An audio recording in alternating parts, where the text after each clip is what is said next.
예, 오늘 본문 우리 히브리서 9장 우리 11절부터 우리 14절 말씀을 중심으로 그리스도의 피의 효력이라는 제목으로 함께 은혜를 나누기를 원합니다.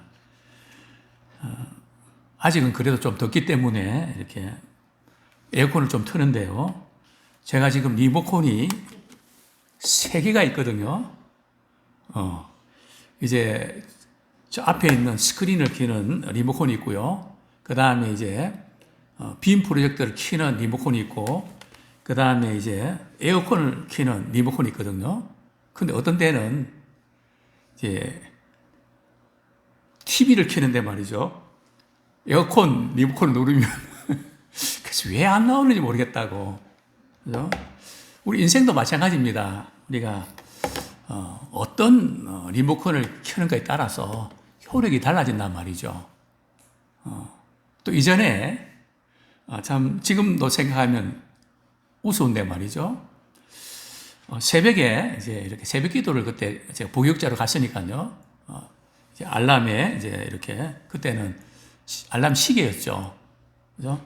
이렇게 대엽조 갖고 말이죠. 이렇게 따라랑 하는 소리 있잖아요. 그래서 이제 새벽에 그게 울렸는데 저는 전화가 오는 줄 알고 말이죠. 그거 붙들고 여보세요, 여보세요. 안 들려요, 안 들려. 나중에 보니까 시계를 붙들고 제가 말을 하고 있더라고요. 정말 이렇게 우리 신앙생활 하는 데 있어서도 어떤 것을 어떻게 적용해야 되는가, 이렇게 대단히 중요한데요. 그리스도의 피의 효력이 정말 놀라운데 많은 분들이 그리스도의 피의 이 효력을 이렇게 잘 누리지 못하고 있는 것이 아닌가 생각이 됩니다. 예, 제사의 이제 효력에 대해서 먼저 좀 살펴보겠는데요. 먼저 우리 성경 말씀 히브리서 9장 11절 말씀 같이 읽겠습니다. 시작. 그리스도께서는 장래의 좋은 일에 대제사장으로 오사 손으로 짓지 아니한 것 곧 이 창조에 속하지 아니한 더 크고 온전한 장막으로 말미암아. 이 본문 11절에 보면 우리나라 성경에는 말이죠. 바로 그리스도께서는 이래 나오지만 헬러 원문 성경에 보면 그러나라는 접속사가 붙어 있습니다. 대라고 하는 그러나. 그러니까 앞에 있는 첫 언약에서 구약 시대에 제사 드리는 것과 다르게 말이죠. 신약 시대에 그리스도께 제사 드리는 것은 차원이 다르다는 거죠. 구약 시대에 제사를 드리는 것은 어떤 차원일까요? 먼저 대제사장이 죄가 있습니다. 문제는 이 중보자가 문제가 있다는 거죠. 그래서 항상 중보자 자신도 죄를 지으니까요. 제사 드릴 때 어떻게 하죠? 자기와 자기 가족들의 그 죄를 속하기 위해서 말이죠. 또 짐승을 잡고 그 다음에 또 백성들을 위해서 짐승을 잡아서 백성들을 위한 속죄를 하거든요. 그러니까 이것이 일시적이고 반복적으로 해야 된다는 거죠. 또 불완전하다는 거죠. 왜냐하면 중보자의 문제가 있습니다. 중보자 자신이 연약하니까. 그래서 첫 언약은 이 제사에 있어서 한계가 있었다는 거죠. 반면에 그리스도의 제사장직은 말이죠. 오늘 우리 12절 말씀 같이 읽겠습니다. 시작. 암소와 송아지 피로 하지 아니하고 오직 자기의 피로 영원한 속죄를 이루사 단번에 성수에 들어가셨느니라. 자, 우리 11절 우리 조금 연결시켜 보면요. 예수님께서 이제 제사 드릴 때는 손으로 짓지 아니하는 거. 구약 시대의 첫 언약 때는 말이죠. 제사 드릴 때는 사람이 만든 천막에 말이죠. 그래서 이제 성막에서 제사 드리지 않았습니까? 그러나 예수님이 제사 드리는 것은 사람의 손으로 지은 게 아니고요. 이 온전한 손으로 짓지 아니한 이 창조에 속하지 아니한 더 크고 온전한 장막, 이게 뭘까요? 어떤 분은 두 가지를 해석하는데요. 첫 번째는 하늘의 장막이다 이렇게 하는데 이게 지금 대조가 안 된단 말이죠. 제가 볼 때는 여기에 크고 온전한 장막은 바로 예수 그리스도의 몸입니다. 예수 그리스도의 몸과 피로 희생 제물을 드리셨다는 거죠. 그죠? 그러니까 이제 그 새 언약 시대에는 말이죠. 이 중보자가 문제입니다. 옛 언약은 중보자가 문제인데 새 언약은 중보자가 완벽하거든요. 왜요? 예수님은 죄가 없으시잖아요. 그죠? 그렇기 때문에 우리의 죄를 없애주는데 완벽하다는 겁니다. 굉장히 중요한 그런 차이점이죠. 자기의 피로 영원한 속죄를 위해서 단번에 성소에 들어가게 하셨느니라. 즉 예수님의 십자가 사건으로 구원이 완성이 됐다는 거죠. 완성이 됐다는 표현보다 구원이 성취됐다는 거죠. 구속의 사역을 이루셨다는 겁니다. 예수님 말씀하셨죠. 십자가 위에서 운명하실 때 말이죠. 다 이루었다 하셨거든요. 그게 다 이뤘다는 이제 어문을 보면 테텔로스타이라거든요. 그 무슨 뜻인가 하면 우리가 죄를 지으면 그 대가를 치러야 되는데 그 대가를 예수님께서 자신이 십자가에 못 박혀 죽으심으로 그 죄의 대가를 철저하게 다 지불하셨다는 겁니다. 우리가 지불할 것이 없다는 거죠. 주님이 다 치르셨거든요. 제가 이전에도 그런 말씀을 드렸습니다. 옛날 카렌스 말이죠. 그 주소 이전을 안 하는 바람에 100만 원 이상 벌금을 물게 됐습니다. 어쨌든 그 복역자도 챙겨야 되고 그래야 되는데 복역자가 주로 타고 다니니까 그거 네가 알아서 해라 이렇게 했는데 놓쳤습니다. 어쨌든 최종적 책임은 제가 지는 거죠. 그분 또 다른 데로 교회로 가셨고 제가 잘못한 것은 제가 물거든요. 예를 들어서 딱지 끊어도 제가 잘못한 거는 제가 처리합니다. 다른 복역자나 다른 분들은 그러면 안 되죠. 섬기는 분들인데. 그죠? 철저하게 저는 그런 부분들은 지금까지 이렇게 지켜왔는데요. 어쨌든 제가 잘못했으니까 제가 100만 원 물어야죠. 그걸 교인들이 헌금한 거 가지고 자기가 잘못한 거 그렇게 할 수 없죠. 제 양심이 허락하지 않거든요. 그래서 기도했습니다. 하나님, 제가 잘못해서 물어야 되는 건 맞지만 억울합니다. 100만 원 거금을 문다는 게 제가 속상합니다. 방법이 없겠지만 뭐 이렇게 다 나온 건데요. 좀 적게 내면 좋겠습니다. 그리고 이렇게 가서 이제 내려고 하는데 100만 원이면 무겁잖아요. 그거 내밀 하는데 선생님은 5만 원만 내세요 그러더라고요. 저는 확인시켜 줬죠. 5만 원이 아니고 100만 원요. 제가 3번이나 그랬거든요. 아저씨 5만 원이라는데 왜 자꾸 100만 원 이야기하세요? 이미 문제는 제가 잘 알지. 그러시냐고. 그럼 5만 원 내가 벌떡 왔죠. 얼마나 기분이 좋은지. 참 우리의 죄 문제도 그런 게 아닐까요? 우리가 물어야 되고 내가 책임지고 이러는데 주님께서 다 끝내주셨고 말이죠. 그것 때문에 더 이상 재론하지 말라고. 왜 끝난 거 가지고 자꾸 그 문제를 가지고 죄책감 사로잡혀서 그렇게 불행하게 어둡게 사냐고 주님 말씀하지 않겠습니까? 자, 먼저 우리 구약의 제사의 효력과 그리스도의 피의 제사의 효력을 우리 함께 살펴보겠습니다.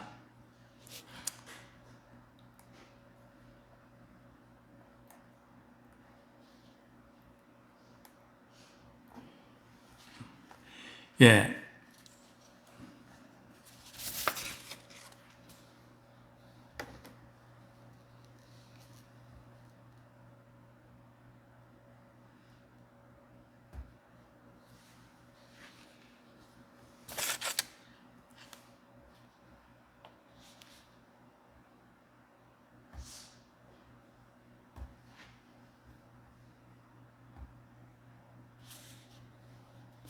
예.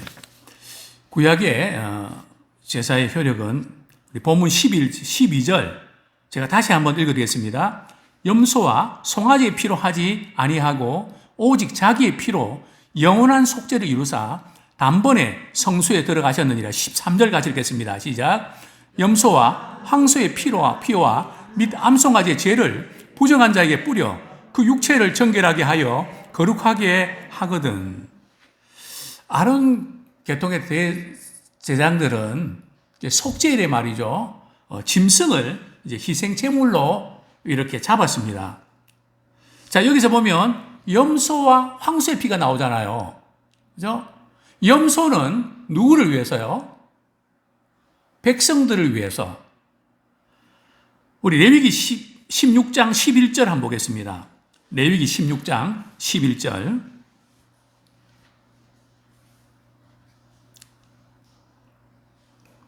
시작.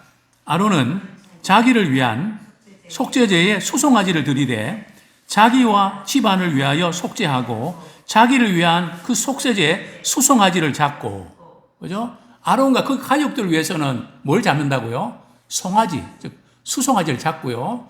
그리고 백성들을 위해서는요, 15절, 16장 15절 같이 읽겠습니다. 시작. 또 백성을 위한 속죄제 염소를 잡아 그 피를 가지고 휘장 안에 들어가서 그 송아지의 피로 행함같이 그 피로 행하여 속죄소 위와 속죄소 앞에 뿌릴지니. 그죠? 이제 구약시대의 그 제사는 말이죠, 죄를 속하려고 하면 대제사장이 자기와 자신의 가족을 위해서는 송아지, 그죠? 송아지를 잡고 백성들을 위해서는 염소를 잡아야 했습니다. 그리고 잡아서 피를 속죄소에 뿌려야 됐죠. 네, 그렇게 하면 이제 정결케 됐는데요. 자, 그러면 구약의 제사 의식은 효력이 없었던 걸까요? 그렇진 않습니다. 효력이 없는 그 제사 의식을 하나님께서 이렇게 지키라고 하실 리가 없는 것이죠. 그렇죠? 구약에서의 제사도 효력이 있었습니다. 그렇죠? 즉 제사를 통해서 이제 부정한 사람이 거룩하게 되는, 이 회복이 되는 것이죠.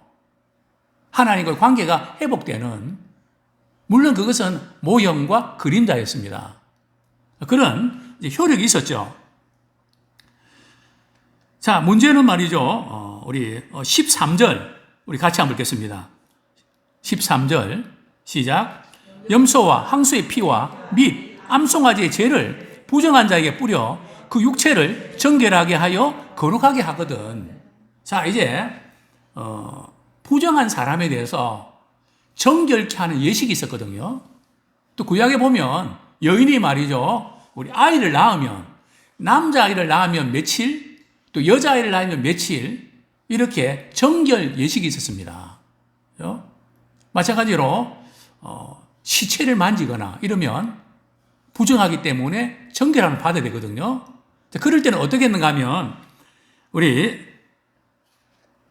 민수기에 보면 이런 말씀이 나오죠. 제가 설명을 이렇게 드리면 이런 내용입니다. 민수기 19장 9절 한번 볼까요? 예, 민수기 19장 9절. 예, 민수기 19장 9절.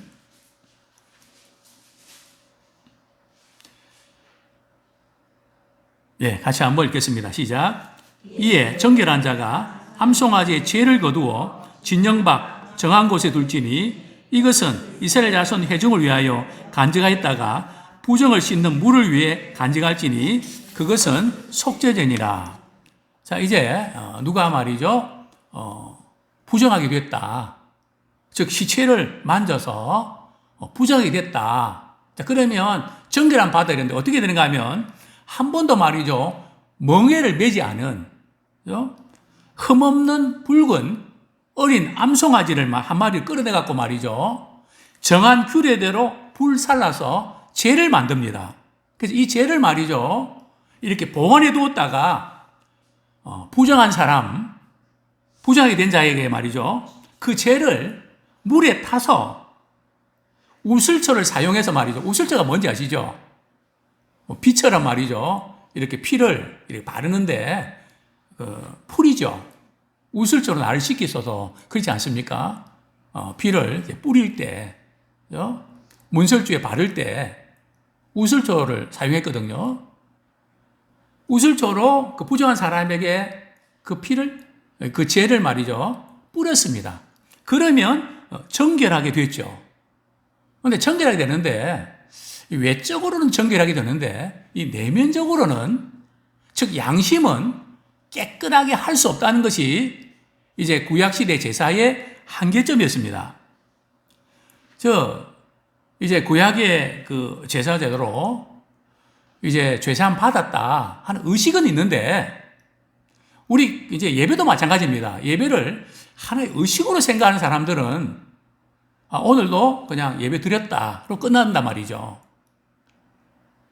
구약시대에 그러나 그들이 죄사함에 대한 확신이 없었다는 겁니다.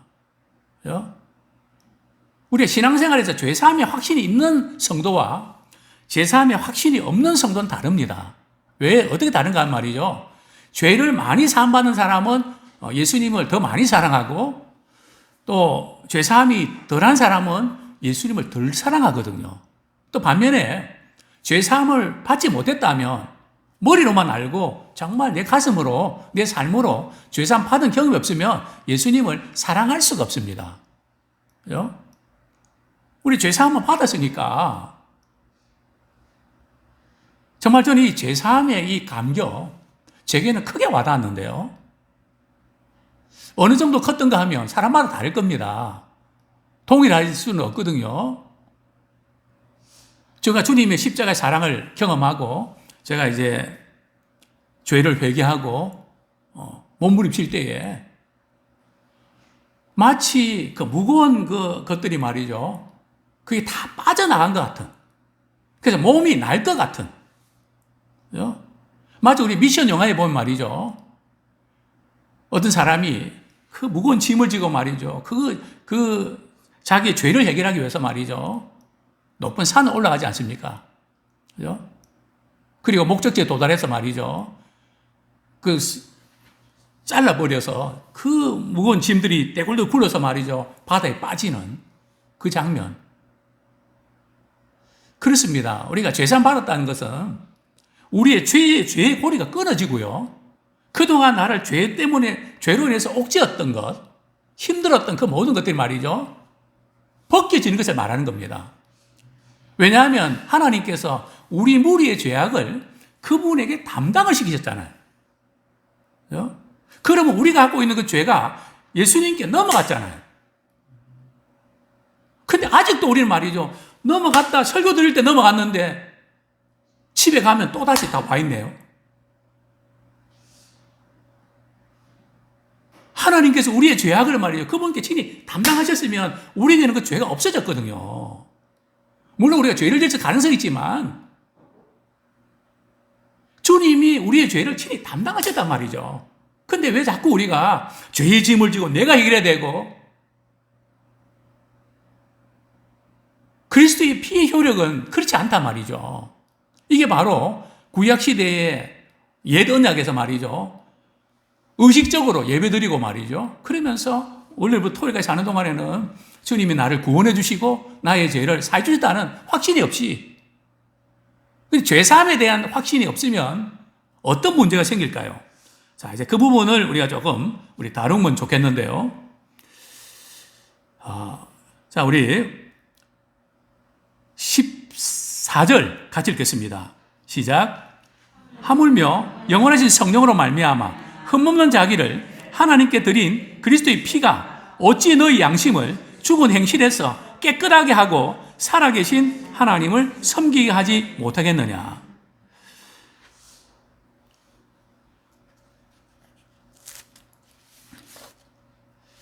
그렇습니다. 구약시대 제사로는 말이죠, 그 제사와 예물로 자기의 양심을 깨끗하게 할 수가 없었습니다. 그 의식에는 참여하고 하나님과 관계는 회복됐다는 선보도 들었지만 그 삶 가운데 뭔가 이렇게 깨끗함을 얻지 못하는 그런 것을 가지고 살아갈 수밖에 없다는 거죠. 자, 그런데 그리스도의 피는요, 그리스도의 피의 효력은 어떤 것일까요? 성령을 통해서 구속사역이 성취됐습니다. 어떤 이런 의식이나 그런 게 제사가 아니고요.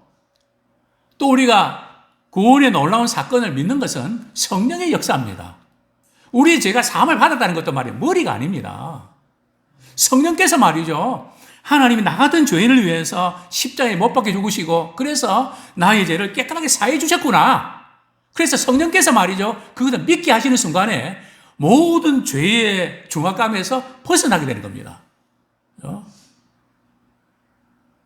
저는 회개하면서 그 은혜를 받은 그날 죄에서 자유함을 얻는 순간 제게는 두 가지 변화가 일어났습니다.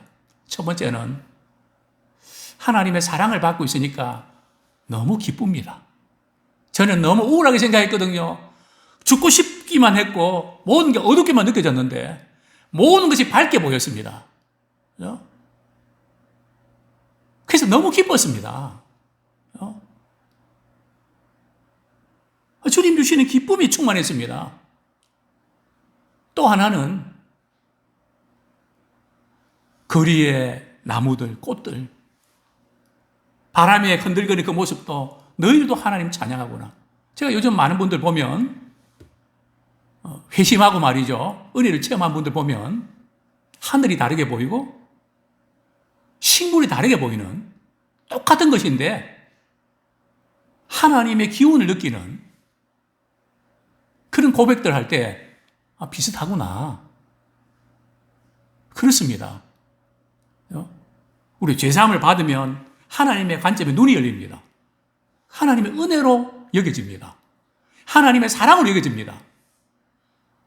바로 이 그리스도의 피의 효력입니다. 이것이 성령을 통해서 이루어졌다는 거죠. 두 번째는 예수님은 무엇을 드렸죠? 흠없는 자신을 말이죠. 하나님께 드렸습니다. 그러니까 이 중보자가 말이죠. 죄가 없으신 분입니다. 흠이 없으신 분이십니다. 그래서 하나님의 구원의 사역을 이루시기에 완벽합니다. 그래서 그 피를 믿는 사람은, 예수를 믿는 사람들은 구원의 놀라운 은혜를 체험하게 되는 겁니다. 뿐만 아니라 양심이 정결해집니다. 정말 예수의 피로 늘 우리는 죄의식과 잘못된 것 때문에 어둡게 살아갈 수밖에 없는데 그 모든 것에서 깨끗함을 얻는 죄의 형벌에서, 죄의 권세에서 자유함을 얻는 우리가 되기를 소원합니다. 이게 죄사함에 확신이 없으면 말이죠. 그 다음에 생기는 문제가 하나님을 제대로 섬길 수가 없습니다. 그리스도의 보혈은 말이죠.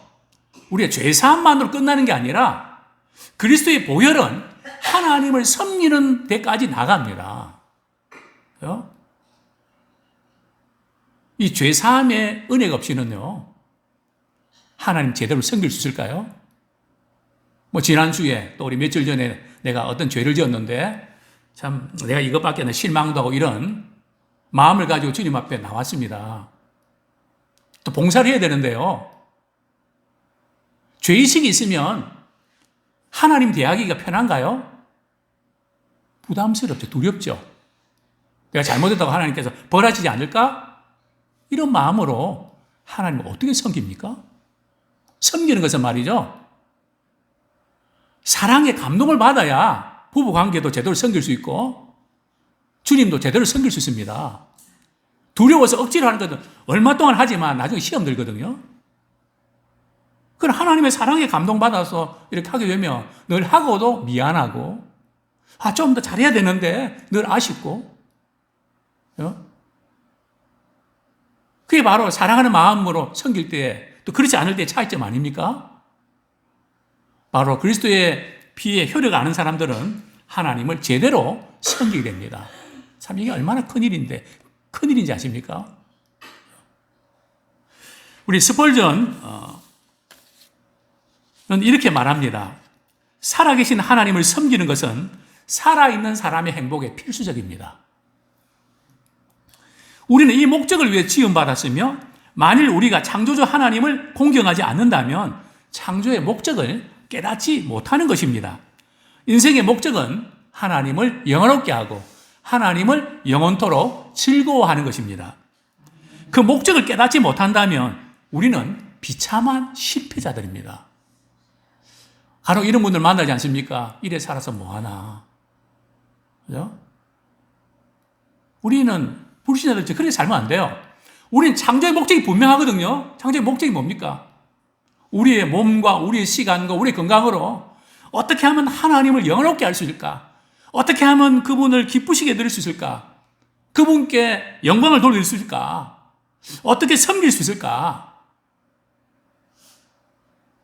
우리는 이렇게 살아서 뭐하나? 그런 쪽으로 우리 간다면 우리 정말 심각한 문제가 있습니다. 어떤 분은 그런 말씀하십니다. 권사님이 이렇게 혼자 이렇게 계시니까 외로우시죠? 목사님, 외로울 시간이 어디 있습니까? 교회 가기도 바쁘고, 예배 따라 성경 읽기도 바쁘고, 봉사하기도 바쁘고, 어떻게 하면 주님을 기쁘시게 하고, 어떻게 하면 또 잘 먹일까? 좋은 것 나눌까? 그런데 신경 쓰는데, 방할 결이 어디 있습니까? 참 우리는 주님을 섬기는 최고의 복된 자인 줄 압니다. 하나님을 섬김은 우리가 온전히 살 수 있게 해주는 유일한 요소입니다. 하나님을 섬기는 것이 삶의 활력소라는 것이죠. 때로는 우리가 여러 가지 건강 문제, 또 환경 문제, 또 여러 가지 가족들의 관계 문제, 어려움이 있을 수 있습니다. 또 마음이 아플 수 있습니다. 그죠? 그래, 그것도 우리 이 세상에 있는 동안에는 우리가 치고 가야 되는 부분이거든요. 그죠? 그럼에도 불구하고 우리는 하나님을 섬기는 데 초점을 맞추십시오. 그러면 우리는 최고의 행복자가 될 것입니다.